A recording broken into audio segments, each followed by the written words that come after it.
Jai Hind everyone. I'm Shraddha Mishra, Assistant Professor Ajay Kumar Garg, Engineering College. In our previous lecture, we have dealt about the basics of blockchain, types of protocols and the applications. So here in this lecture, we will be discussing Unit 3, Hyperledger Fabric in detail. So let's proceed. Hyperledger Fabric. So we already have so many existing blockchains. Once we say blockchain, so what is the first thing which comes to our mind? It's cryptocurrency, it is Bitcoin. But Bitcoin is a cryptocurrency which you use in blockchain only for storing transaction. What if you want to use your information of different kinds? Maybe a hospital data, a healthcare data, maybe a real estate data you want to store in a block. So for those kinds, you need different variety of blockchain.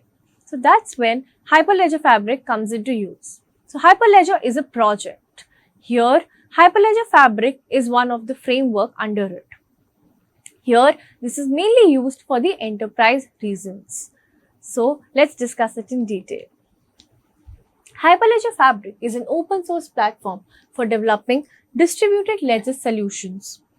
It features a modular architecture which supports high confidentiality, flexibility, resiliency, and scalability.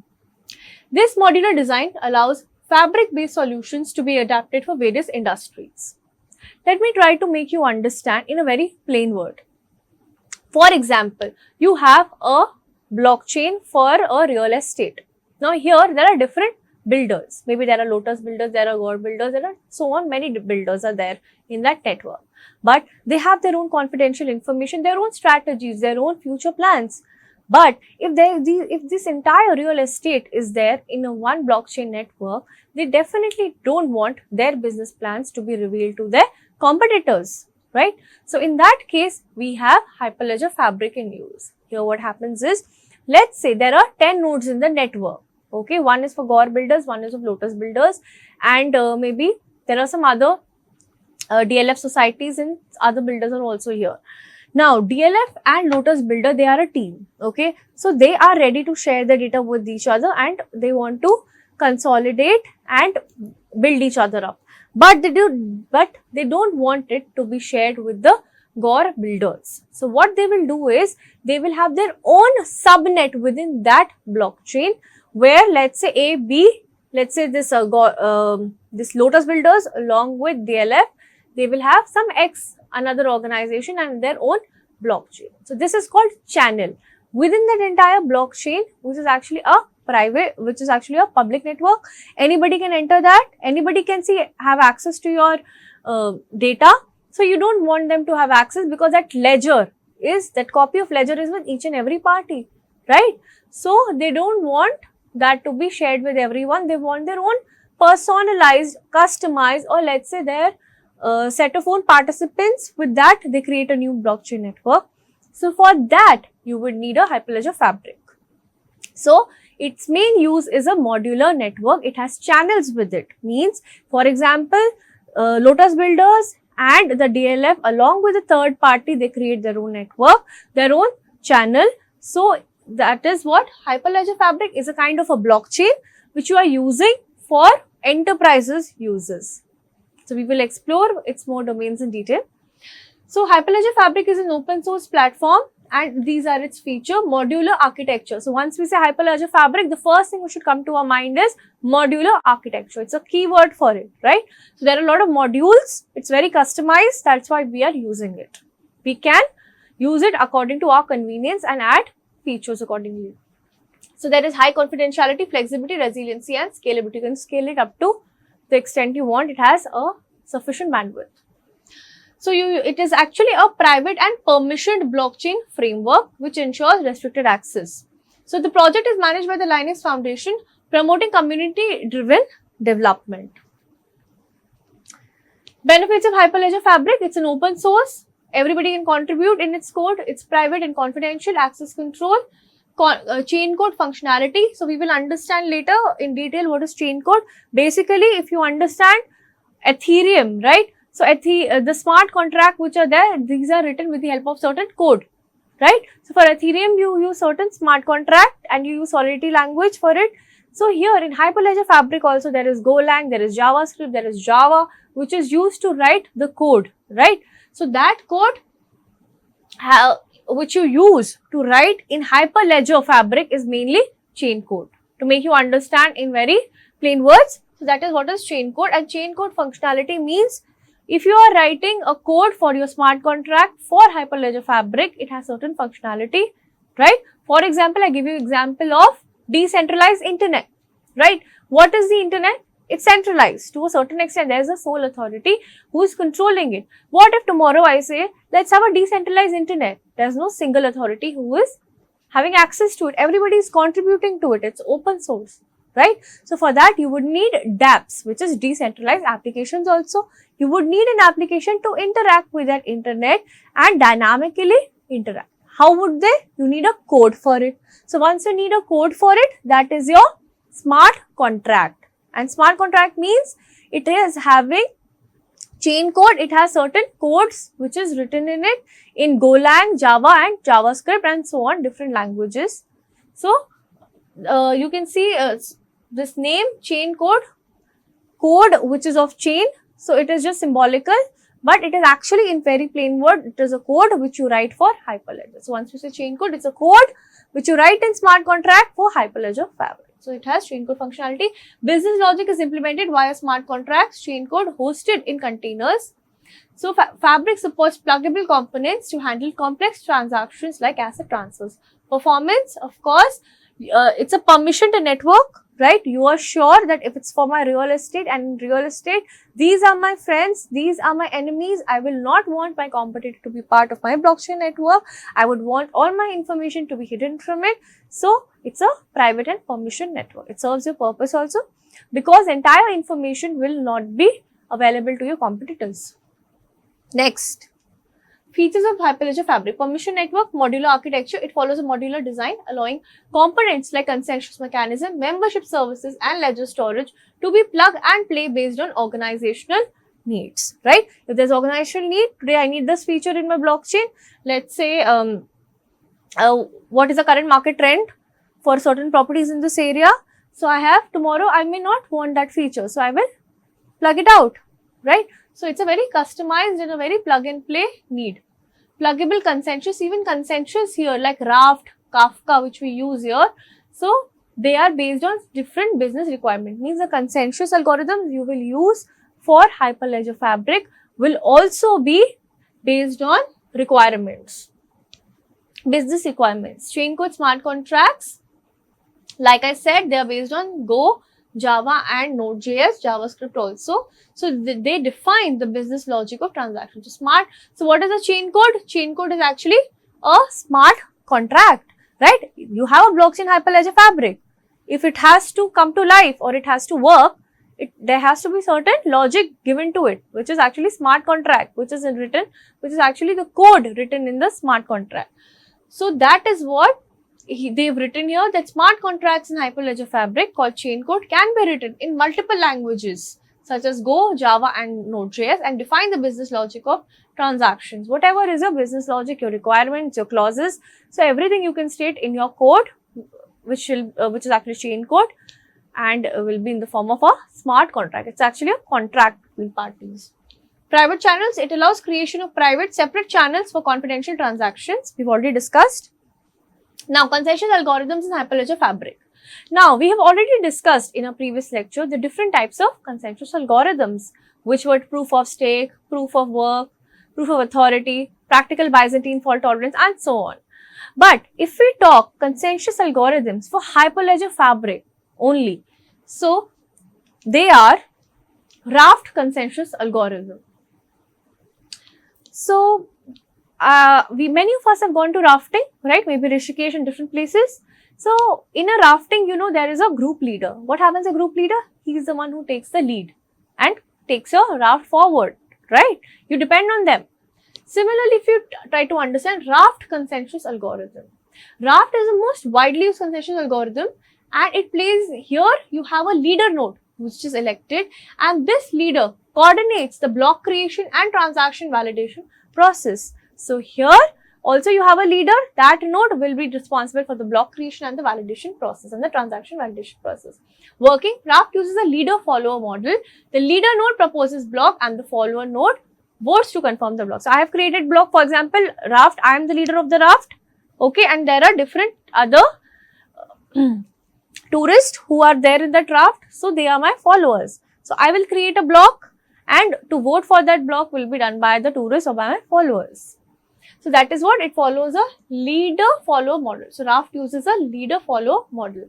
Advantages: simplicity and performance. Raft is relatively simple to implement compared to more complex algorithms like PBFT. It provides a good balance between fault tolerance and performance. What is fault tolerance? So Raft can tolerate up to n by 2 faulty nodes. Fault tolerance means, for example, there are 10 nodes, 6 nodes have to agree, only then I will get a majority. But let's say I got majority of 8. In that, 2 nodes were fraud nodes. They last moment they backstabbed me and they said, okay, we are not on your side. Only 6 nodes agree, but still I am on the majority side. So even if there was a fault, my system has that ability to tolerate that. So that is what you understand by fault tolerance. So it has a fault tolerance up to n by 2 faulty nodes. Scalability: Raft scales well for small to medium size networks. As the network size increases, performance remains stable. So you can scale it as much you want, network performance will still be stable.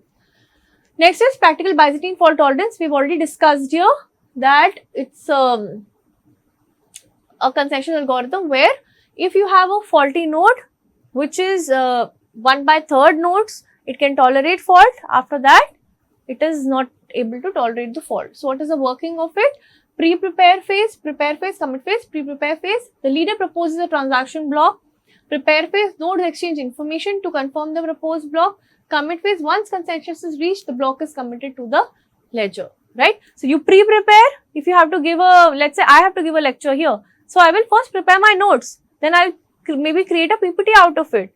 Then I will practice it myself. Then I'll come and deliver. So what do? I pre-prepare, I prepare, and then here I'm delivering. That means committing, right? Similarly, there are these 3 stages. So advantages: there's a lot of high security here because strong fault tolerance is here. Disadvantage is that it is more computationally expensive and has higher latency due to the multiple phases of communication among nodes. So you see there are different layers: pre-prepare, prepare, commit. Since there are different stages involved, so it is a very lengthy node or lengthy process. Latency is there. Scalability challenges are also there because if the nodes are increasing, then of course there is additional delay in processing. Next is Kafka. Third consensus protocol which is used for Hyperledger Fabric is Kafka. Kafka is a consensus mechanism based on a distributed log. It provides an ordering service where messages are placed in the order they are received and guarantees that all nodes receive same messages in same order, right? So here it's like an ordering service, right? First come, first served. I send that message first, so at the receiver end, that message will be received first to them. Working: Kafka is often used in smaller Hyperledger Fabric networks as it handles ordering but does not provide direct transaction validation. Advantages: it's definitely simple and fast, but it is always advantages for fewer nodes.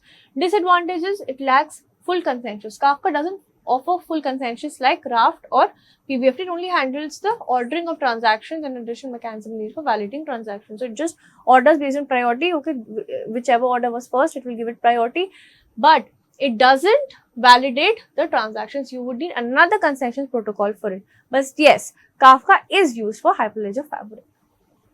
So let's try to understand transaction flow in Hyperledger Fabric.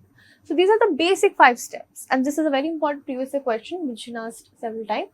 So there is transaction proposal. First, I have a new transaction, okay, to be done. So I will give a proposal. Okay, that in this real estate business, I'm going to start a new venture, maybe a new society. So I'm going to have the block for those transactions here. So what is a transaction proposal? So to the client, I will submit a transaction proposal to the endorsing peers for validation. Example: a request to register a new product is initiated. Endorsement: endorsing peers simulate and validate a transaction using the chain code smart contract. If valid, peers endorse the transaction, sign it, right? So I have given a proposal to them that I am going to start my new venture. If you are interested, please join. I will propose it to everyone. If they accept it, this transaction, we will add it. Transaction submission, the client collects those endorsements and submits his transaction to ordering service for block creation. Now, when transaction is submitted, there will be a new block created. Block creation and ordering. So, ordering services will order transactions into block and send them to committing peers. All your transactions will be ordered and accordingly sent. Next is validation and commit. Committing peers validate the block and commit it to the distributed ledger. The product registration is added to the ledger. Finally, when there is validation done, so product registration is added. So, these are the basic 5 steps you can understand, which are like the transaction flow here in Hyperledger Fabric. Next, Hyperledger Composer tool. So, as the name says, Hyperledger Composer tool. Compose. There are music composers. What do? They compose the music. Okay, there's a singer who sings it. There are a lyricist and somebody who who sets the tune, and different intricacies of music are involved, right? So, Hyperledger Composer tool means a tool which helps you compose your Hyperledger, create and give it finish, give it a shape, right? So, an open source tool that simplifies the development of blockchain applications on Hyperledger Fabric. Okay, so it is an open source tool. Anybody can access this tool, and it simplifies the development of blockchain applications on Hyperledger Fabric. Features: models business networks using a simple modeling language. So, Hyperledger Composer tool, what are the features? It models your business networks using a simple modeling language. If you want a new business network, it will model it. It will set a layout. What is it? Hyperledger Composer tool. So, if you want, let's say tomorrow I say, okay, I am starting my new venture. I want a new blockchain for my company. So, they will propose, okay, you can have Hyperledger for you. So, I would say, I want to understand the nuances of it. How do you operate it? Okay. So, Hyperledger Composer tool, how you compose that entire blockchain. So, here for that business network, you have this entire modeling done. Generates chain code, smart contract in JavaScript, automatically creates REST APIs for easy integrations, provides tools for UI and local testing. So, it will give you entire platform for creating a Hyperledger, which is it will give you the UI, it will give you the REST APIs for easy integration. Advantages: simplifies blockchain app development, enables rapid prototyping and supports easy system integration, right? So, definitely it is simplifying this process of creating blockchain for you because it has all its prototypes handy. Okay, so it enables rapid prototyping and also simplifies your blockchain app development. Use cases: commonly used for supply chain management, asset tracking and financial services. So, mostly Hyperledger is used for asset, it is used for real estate, supply chain, banking. Depreciation or deprecation: Composer is no longer actively maintained since 2020. New products should use Hyperledger Fabric. Now, components of Hyperledger Composer tool. Hyperledger Composer is a set of tools and framework for building and deploying blockchain applications in Hyperledger Fabric quickly and easily. So, like I simply told you that you need Hyperledger Composer tool. So, it's like a tool which is helping you implement your blockchain, right? So, it has those frameworks and tools with it which can help you deploy blockchain applications on Hyperledger Fabric. Okay. So, for example, I say I have a blockchain application, I want to deploy it on Hyperledger Fabric, but give me some tool. Right, I say I want to create a sandcastle, or maybe I want to create a painting. Okay, so I will say give me the tools, right? Give me whatever accessories or whatever paraphernalia you have for it to maybe draw your painting and for sand, collecting the sand and everything. So, you need certain tools for it, right? So, similarly, if you want your blockchain application to be implemented on a Hyperledger network, what is most important is you have a tool, and that tool, that gap, that bridge between your blockchain application and the Hyperledger Fabric platform is the Hyperledger Composer tool, right? So, main components are business network definition, BND. It contains the model files, script files and access control files which define assets. So, business network definition, entire definitions are there. Model file, which is in the .cto forms, it defines all the data structure and the syntax. Script file, which contains your transaction processes functions written in JavaScript. So, this is your script file extension. Then, access control file, permissions.acl, Hyperledger Composer Playground. It's a web-based user interface for modeling, deploying and testing business networks interactively. That's the Hyperledger Composer Playground. Next is Composer CLI, command line interface. It's a set of command line tools for deploying and managing business networks on Hyperledger Fabric. So Composer CLI, as the name says, it's a command line interface. So these tools help you again deploy your business network on Hyperledger Fabric. So these are different components of this tool, Hyperledger Composer tool. Composer REST server automatically generates a REST API server for the deployed business network, allowing external applications to interact with the blockchain via REST API. So if you want to interact to your blockchain network using REST APIs, you have another component, Composer REST server, which will help you do that. Next is, what is the use of Hyperledger Composer tool? Hyperledger Composer, it's a set of collaboration tools for building, deploying and managing blockchain applications in Hyperledger Fabric faster and more easily. So it's actually the tools which is helping you deploy your blockchain better on Hyperledger Fabric, right? So what are the uses of this tool? Rapid blockchain application development. So for example, you want a blockchain application to be developed, but you don't have that time to wait for somebody to understand the system and get into it, or have to be in a very customized form. So rapid blockchain application development finds its help with the help of Hyperledger. So it allows developers to quickly model business networks, including participant assets and transactions, without deep knowledge of Hyperledger Fabric internals. Simplify smart contract creation. Developer can write transaction processor functions in JavaScript, right, which is more familiar to normal people, instead of like if it is Ethereum, right? So smart contract you're writing with the help of Solidity language. You have to understand from scratch. Here, JavaScript, Java, Golang, you're very familiar with it, right? So you don't have to, learn a very different language altogether to write smart contracts. So it simplifies smart contract creation. Business network modeling enables the modeling of business logic using model files, which clearly define the structure of asset, participant, transaction. Access control management, so it will define your access control policies. Testing deployment tool, it provides tools like Composer Playground and Composer CLI for deploying. So you have certain deploying tools, which is like we discussed, Composer CLI and Composer Playground. What are these? They are the testing and deployment tools. REST API integration. So Composer REST server automatically generates RESTful APIs for blockchain applications, right?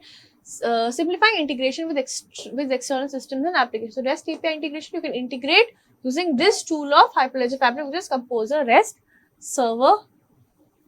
Next, with the help of this diagram, you can see there are different components here. Next, various projects under the Hyperledger umbrella. So like I said, Hyperledger is a very vast project. Under it, there are different frameworks and tools. So what are the projects under it? One is Hyperledger Fabric, which we are studying. Okay, so it's a modular and extensible blockchain framework which is designed for permissioned networks. Key features, there are smart contract, which you call here chain code, right? So smart contract which you use for Hyperledger Fabric is a chain code in very layman language. Use case suitable for enterprise applications such as supply chain management and financial services. So you use it for supply chain. Another is Hyperledger Sawtooth. So it's a modular blockchain platform. Again, it's a modular. It is designed for building distributed ledgers optimized for high transaction throughput. So if you want high transaction throughput, we use Hyperledger Hyperledger Sawtooth. It uses proof of elapsed time, POET, consensus algorithm, suppose dynamic consensus. Like in Hyperledger Fabric, we read one of it was PBFT, practical Byzantine fault tolerance. Here, Hyperledger Sawtooth uses proof of elapsed time, POET. Use case, it's ideal for IoT applications environment needing high scalability. Next is Hyperledger Sawtooth. So it's a modular blockchain platform which is designed for building distributed ledgers optimized for high transaction throughput. Hyperledger Iroha. So it's a simple blockchain framework for building distributed ledger systems. So if you have to build a DLT, which is a distributed ledger system, so use Hyperledger Iroha. It focuses on simplicity with support for easy integration into existing systems. So if you want easy integration to your existing system, you want blockchain to be added to it, then you use Hyperledger Iroha. Use cases, it's mainly used for asset management and applications which use mobile-based solutions. Next is Hyperledger Indy, Hyperledger Besu. Hyperledger Indy is basically, it is used for digital identity verification. Hyperledger Besu, it's an Ethereum compatible blockchain which you mainly use for enterprise blockchain applications. Next, chain code in Hyperledger Fabric. Like I said, Chain code is a term which is used for smart contracts in Hyperledger Fabric. It's a program written in languages like Go, JavaScript, Node.js or Java which defines the business logic for blockchain application. It runs on peers and manages access to ledger state. Like we discussed, that chain code is actually a code, like you have a blockchain, right, which is implemented in Hyperledger Fabric. Now, for that blockchain of Hyperledger Fabric, if you want it to come into life or to be operational, you have to fit in some code to it. So the code which you write in Hyperledger Fabric are actually smart contracts, right? So that code which you are actually exclusively writing for abhi smart contract, we are writing for Ethereum also, Bitcoin also, right? But if that smart contract you write for Hyperledger Fabric, then you call that as a chain code. Okay, so it's a term which is used for smart contract in Hyperledger Fabric in very plain words, and it's actually a program. This is a very important question and a very important topic. A lot of questions have been asked previous years with this topic. Key functions of chain code: it encapsulates business logic, means it will define the rules and conditions under which your Hyperledger Fabric will work, your transactions will be done. Ledger interaction, it will read and write data to the world state databases. Then transaction validation. So during endorsement phase, if all the nodes in the network will agree, of course consensus we do need, right? Even if it's a channel or a subset blockchain, you would definitely need consensus of all the participants here also. Deterministic output, all endorsing peers must produce the same result from chain code execution. Life cycle of chain code. So these are most important point, development. So you write chain code. So life cycle of chain code. How do you write a code? Normally, if you have to develop an application, so you will write a code, then you will pack your code, you will install it, get approval, commit and invoke it. Similarly, we do it in a chain code. So for Hyperledger Fabric, if we have to write a smart contract, which is actually written in the form of a code, what is a contract? For example, I buy a new property. I have a contract. What is contract? Maybe, legal document in a paper form. I get it in a digital form, right? But what if I get that, document not just in a digital form, but in a coded form? Then it's not easy for normal people to understand. So it's not just a normal contract, it's a smart contract. Means not just a digital contract, it's a contract which is written in the form of code. That's why it is a smart, not just a digital contract. We could have even called it a digital contract, means contract which is in the digital form. No, but we are calling it as a smart contract because it is with the help of set or because it is based on certain business logic, based on certain rules, and this is how you create. So what is the life cycle of a chain code? You have a development. So you write chain code using Go, Node.js with init and invoke functions. Packaging, package the code into deployable format using Fabric CLI tools. Installation, install the chain code on endorsing peers. Approval, organizations approve the chain code definition. Commitment, once enough approvals are collected, the chain code is committed to the channel. Invocation, applications interact with the chain code by calling functions. Example, create asset, transfer asset. So invocation is you call using functions. So this is the life cycle of chain code. How do you implement chain code in Hyperledger Fabric? So chain code is actually a smart contract which contains business logic. This we understand. Now, what are the steps? Develop chain code first. We have developed it using these functions: create, update, delete, and query for assets or data. Package chain code. So we are understanding those steps in detail now. How do you pack it? Code is bundled with metadata into a compressed file for deployment. This package can be reused across different organizations. Next is install chain code. The package chain code is installed on peers of participating organizations. Peers use it to endorse transactions. So that packed chain code which you have, you will get it installed. What happens if you have an app store or a Play Store? You download an application, no? Then you install it, right? So that is, you have your chain code which is ready. Now you have to get it installed. Approve chain code definition. So each organization must approve the chain code, name, version, sequence, ensures consensus among network members. Commit chain code. Once approved, the chain code is committed to the channel. It becomes available for execution by all peers on that channel. And finally, you commit your chain code. Next, initialize chain code. If required, an initialization function is invoked to set up default data. Invoke and query. Applications can invoke transactions to update the ledger or query existing data. Fabric ensures transactions are endorsed, ordered, and committed correctly. Finally, we invoke and we do the query. Next topic is policy in Hyperledger Fabric. What is policy? if you enroll yourself, let's say, in a new organization, so there are certain set of policies you have to go through, certain decorum in the class you have to maintain, or so a certain code of conduct, right? You have to adhere to that. Similarly, when you are joining this new blockchain network, which is your Hyperledger Fabric, so here it is very important to understand what are the policies involved. So there are different type of policies. Let's understand. So in Hyperledger Fabric, a policy defines rules for who is authorized to perform certain actions in the blockchain network, right? I have this Hyperledger Fabric. Who is going to commit? Who is going to give the consensus? So demarcation of these people or designing or designating these people with the responsibilities, due responsibilities, is what is discussed in the policy, right? So policy in Hyperledger Fabric means, in Hyperledger Fabric, a policy defines rules for who is authorized to perform certain actions in the blockchain network. Policies are critical for governance, access control and security in a permission blockchain. So what are the types of policies? Channel configuration policies, right?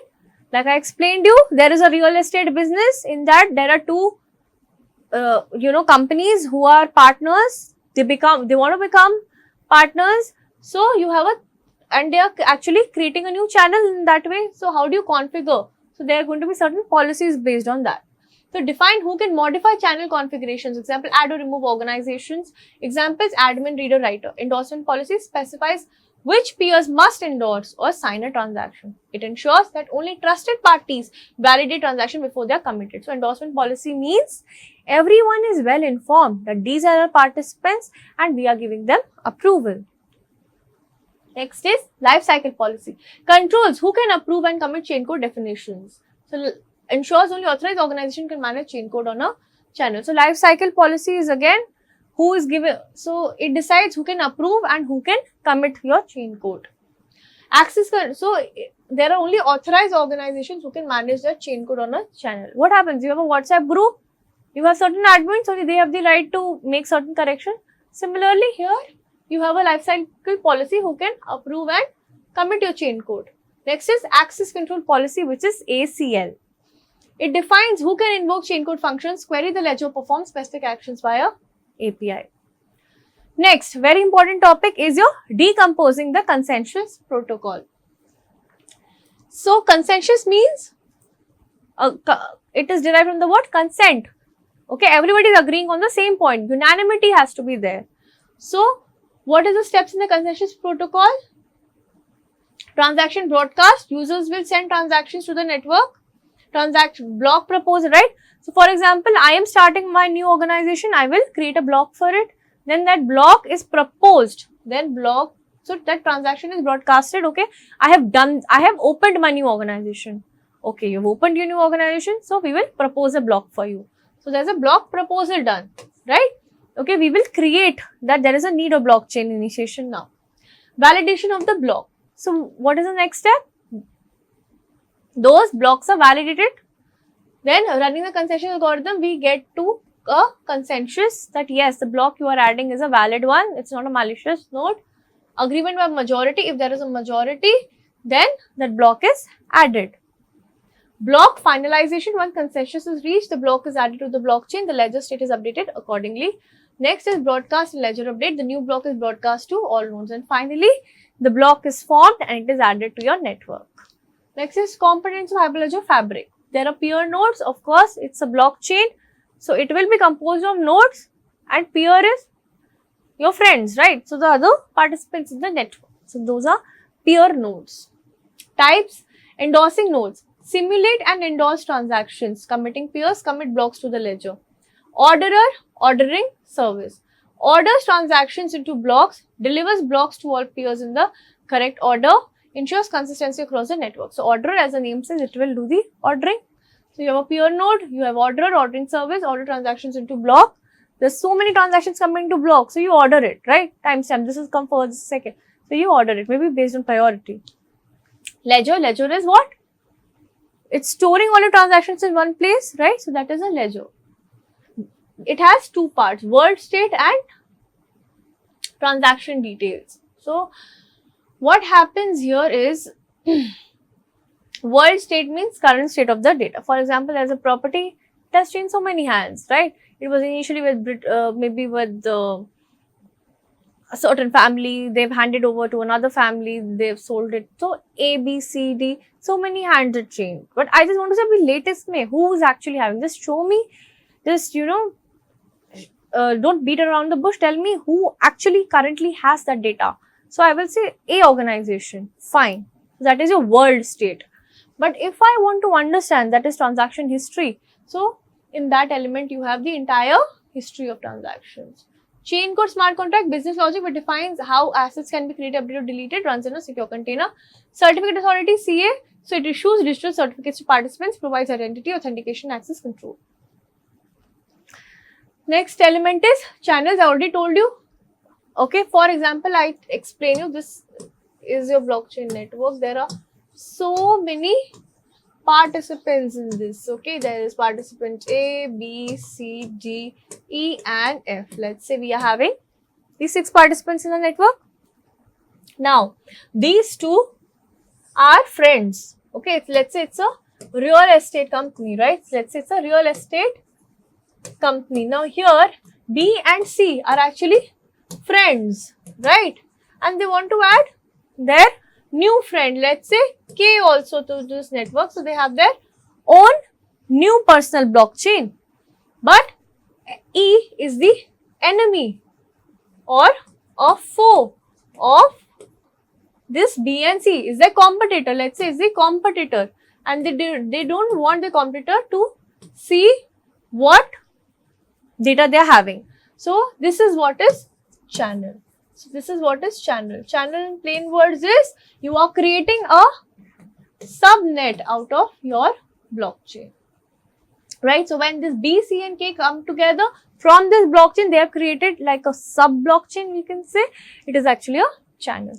So what is channel? Private communication pathways between specific organizations allow data confidentiality and isolation. Of course, data confidentiality is maintained and data is also isolated. Membership service provider. So every time you have to participate in Hyperledger network, you have to take permission from somebody to, okay, you make me see, I am interested, make me participant. Okay, I am new to this real estate market, please add me to your blockchain network. So MSP, membership service provider, as the name says, it provides you member. Okay, so it provides a membership, right? Membership service provider, it provides you the service of membership, right? Manages identities and roles of users in organizations, works with CA for authentication and authorization. Next, architecture of Hyperledger Fabric. It's a layered structure, right? Blockchain itself was composed of 5 layers. We already dealt with it, right? There's a hardware layer, there's a data layer, application layer, network layer, right? So all the different layers we have read. Similarly, Hyperledger Fabric, it is also composed of different layers, right? So let's discuss these layers. First layer is application layers, right? It interacts with end users, use SDKs, Go, Node.js, Java to connect with the blockchain network, sends transaction proposals to peer nodes. Next is smart contract layer, as the name says, chain code layer. So it contains a business logic, smart contract executed on endorsing peers. It validates your input and returns a simulated output, read or write set. So smart contract layer deals with the business logic. So application layer is your Hyperledger Fabric. It has to interact with the application. It will give you a user interface. Smart contract layer, chain code layer, it deals with the business logic, the contracts you have. Network layer, peers and orders, all the elements, endorsing peer, committing peers. Consensus layer means you decide the final order and agreement among all nodes. Example, Raft, Kafka, BBFT based consensus. These are all part of your consensus layer. Next layer is the ledger layer, where you have all the data stored here. Identity membership layer, MSP. They identify, okay, what happens? You go for an event, let's say there's a TEDx event, right? You will have your ID card. They will validate it. Yes, authentic person. They will let you in the event only then. Similarly, so identity membership layer means that they will verify your identity. If you are authorized person, they will add it to the network. Manages participant identities, uses certificate authorities, CA for issuing and verifying digital certificates, enforces access control and policies. Thank you so much. Have a wonderful day. Hope it helped.